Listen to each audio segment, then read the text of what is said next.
Jokowi, kalau mau ganti peran mau jadi siapa? Sebagai apa? Kenapa? Mau melakukan apa, Pak? Saya ini kan banyak media mengatakan ya wajah saya ini wajah desa. Jadi saya pengen punya face dan body seperti Mas Anies.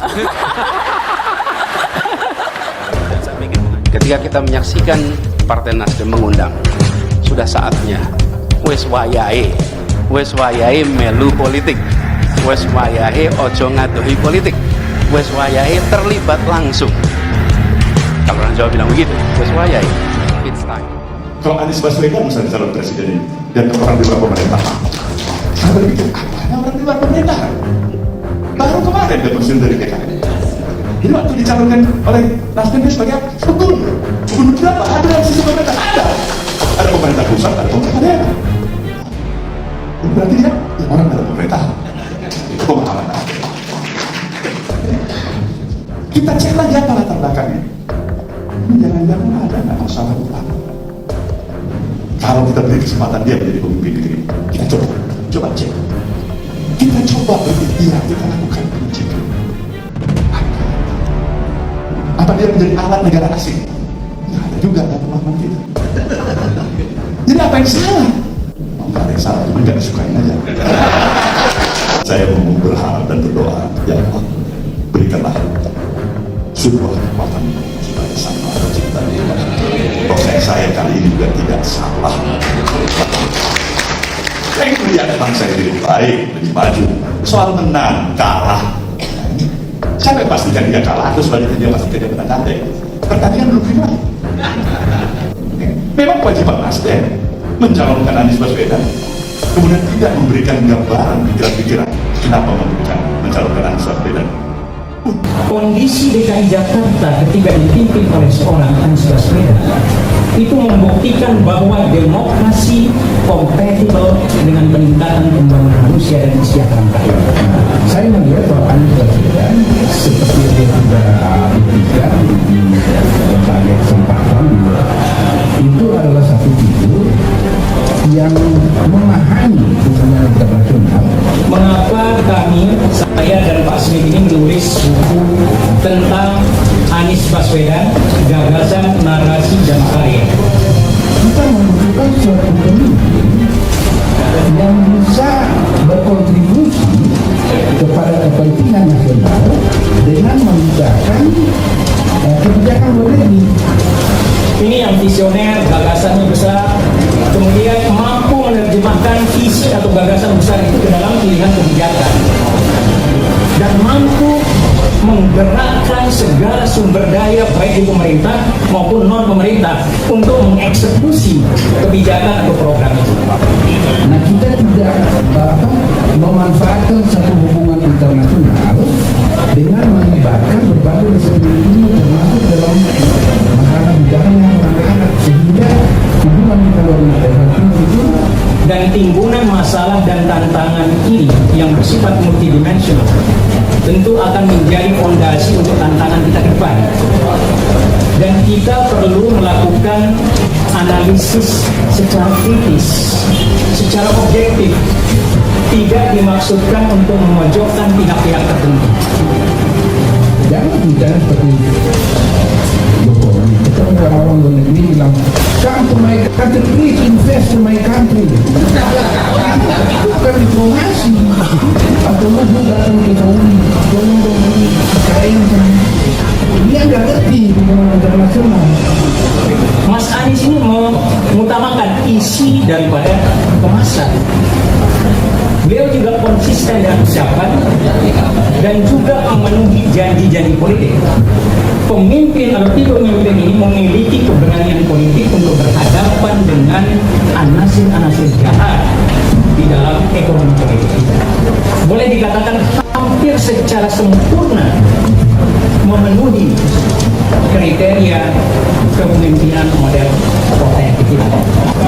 Yang nanti jadi paradoks kalau Anies terpilih jadi presiden, lalu Anies mengunjungi bekas kantornya, lalu dia melintas Monas menuju Merdeka Utara, dari Merdeka Selatan ke Merdeka Utara. Jadilah Monas Fashion Week.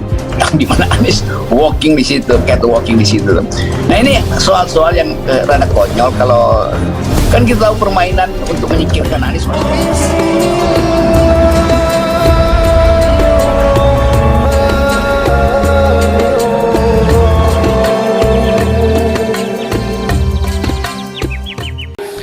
Pilihan untuk mengatakan bahwa kalau bukan Anies ada nggak yang bisa gantiin Jokowi? Nggak ada, memang cuma Anies.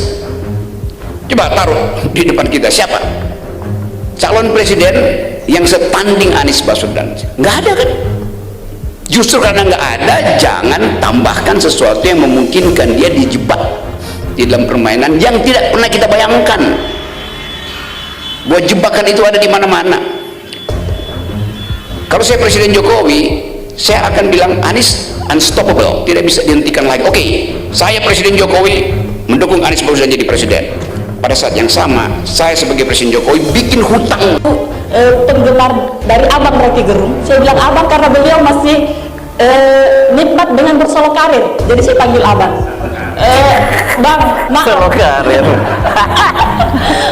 Maaf Bang, saya caranya saya seorang yang bisa dikatakan pengagung berat Abang Rocky Gerung ini, karena pemikirannya serasa mewakili rakyat Indonesia gitu loh. Tetapi pada saat ini saya sekarang patah hati dengan pernyataan beliau. Terus terang saya bisa patah hati nih. Saya menjadi bisa kali 0 Abang Rocky Gerung di hati saya, di hati dan pemikiran saya. Mengapa? Karena ketika indikator Bapak Prof tadi mengatakan ada 8 itu, kemudian memunculkan calon Bapak LGBT, Bapak LBT tadi. Mengapa saya mengidolakan seorang pemimpin yang baik itu adalah menurut saya yang bisa memberikan kita inspirasi. Inspirasi apa maksud saya? Saya pribadi, saya terkadang berpikir seperti ini. Ya Allah, coba saya seperti Bapak Anies yang bisa mensejahterakan rakyat banyak, yang bisa menjaga lingkungan, kemudian yang bisa mempermudah urusan orang dan lain sebagainya. Tetapi pemimpin yang buruk itu yang seperti apa? Ketika kita lihat, kemudian kita bilang, ih na'udzubillahi min zalik. Ih na'udzubillahi min zalik. Banyak banget rakyat sengsara akibat perbuatannya. Nah, menurut saya Bapak Anies Baswedan ini ibaratnya sudah perfecto, kafatan linnas. Dari segi fisik oke, dari segi pemikiran wow, dari segi akhlak mantap. Jadi menurut saya, jadi kesimpulannya kamu bawa tenteng ke dalam negeri, ke luar negeri tidak malu-maluin. Seperti itu. Jadi maksud saya ketika dia dipasangkan dengan pasangan yang batang pisang saja, seandainya batang pisang ini bisa mendaur ulang suara, maka pasangkan saja sama batang pisang. Abang Rocky Gerung, semoga sadar dan insya Allah. Terima kasih. Assalamualaikum warahmatullahi wabarakatuh. Oke, ini karena Bung Rocky Gerung juga ada acara lain juga. Langsung dijawab dulu sama Bung Rocky Gerung deh ya. Silakan Bung Rocky. Karena kebetulan langsung pertanyaan ke Bung Rocky dan dihujat ini Bung Rocky. Hujatan paling indah seminggu ini nih. Dihujat oleh mak-mak. Begini ya, Anies yang bikin kriteria itu, bukan saya yang bikin. Kalau terjadi bagaimana? Kan Anies bilang continuity and change. Continuity duluan. Yang paling mungkin untuk continuity adalah LBP. Itu bukan usulan saya. Saya hanya memasangkan parameter yang dibuat oleh Anies sendiri. Yang mampu untuk menstabilkan politik, ya LBP. Kan itu saya tanya tadi, ada nggak yang bisa lawan LBP? AHY enggak. AHY enggak punya pengalaman teknokratik. Anies butuh orang yang punya pengalaman teknokratik. Nanggap nggak, Ibu? Jadi bukan dari saya itu dari Anies sendiri. Jadi jangan saya yang dihujat. Anies yang bikin kriterianya. Lain kalau Anies bilang kriteria saya cuma satu, saya pilih sendiri, dan itu nanti saya ucapkan sendiri. Jangan pakai kriteria. Saya perlu wakil presiden yang dicalonkan oleh ibu, oleh mama, oleh relawan. Keluar nggak dari mulut Anies? Nggak ada. Itu yang saya bilang kita mesti fair menguji orang itu. Kan nggak ada Anies bilang ya saya nggak peduli itu kriteria-kriteria itu mau 8 kayak mau 10, 20 tuh. Karena saya elektabilitasnya sudah tinggi, karena saya moralitasnya sudah tinggi, karena saya dipercaya di dalam hubungan internasional. Anies nggak ucapkan itu. Dia bahkan bikin kriteria untuk napis siapa yang nggak boleh jadi wakil presidennya. Bukan siapa yang boleh, siapa yang nggak boleh. Itu yang saya ucapkan tadi. Jangan gairah kita itu akhirnya menutupi analisis kita. Dulu saya bilang bahwa Anies akan dicalonkan oleh Nasdem. Semua orang marah tuh, nggak mungkin. Sekarang terjadi. Bagaimana kalau Anies akhirnya menteri-menteri Nasdem itu di-reshuffle, terus Anies menggantikan menteri-menteri Nasdem di kabinet, lalu Anda kecewa pada saya? Enggak. Itu pentingnya politik itu diasuh dengan pikiran, bukan dengan emosi itu.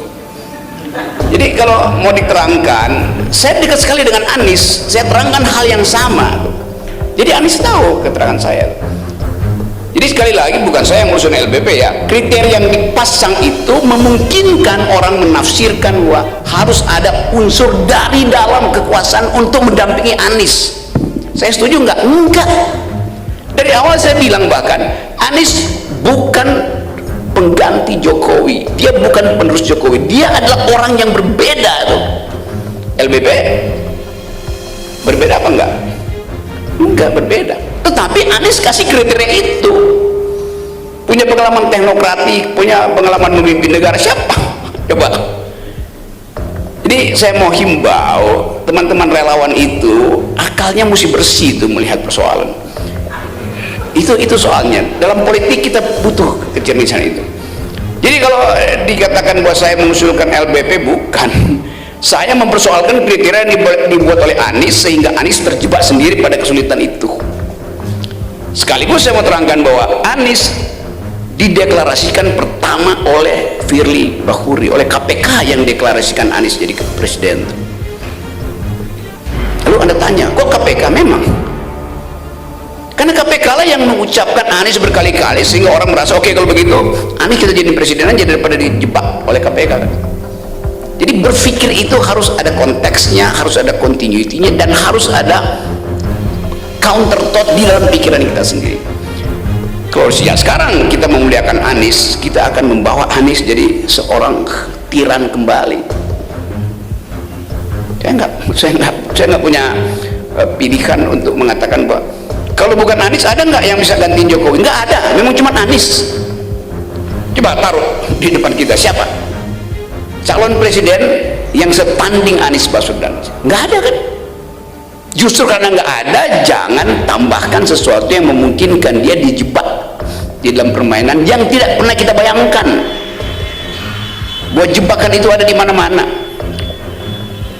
Kalau saya Presiden Jokowi, saya akan bilang Anies unstoppable, tidak bisa dihentikan lagi. Oke, saya Presiden Jokowi mendukung Anies Baswedan jadi presiden. Pada saat yang sama, saya sebagai Presiden Jokowi bikin hutang tiap hari itu. Anies terpilih 2024, pasti terpilih. Berapa lama dia berkuasa? 2 minggu. Setelah itu datang tagihan dari luar negeri, beban yang ditinggalkan oleh Presiden Jokowi, jatuh dia. Islamofobi masih berlangsung di mana-mana. Jadi Anies bisa terpilih, tapi dia cuma bisa bertahan 2 minggu. Karena jebakan-jebakan itu tidak kita hitung di sini. Karena kita tidak menghitung dengan kepala, kita menghitung dengan hati. Semua orang suka pada Anies. Tapi apa saya bisa pastikan bahwa motif Nasdem mendahului P3 dan Demokrat itu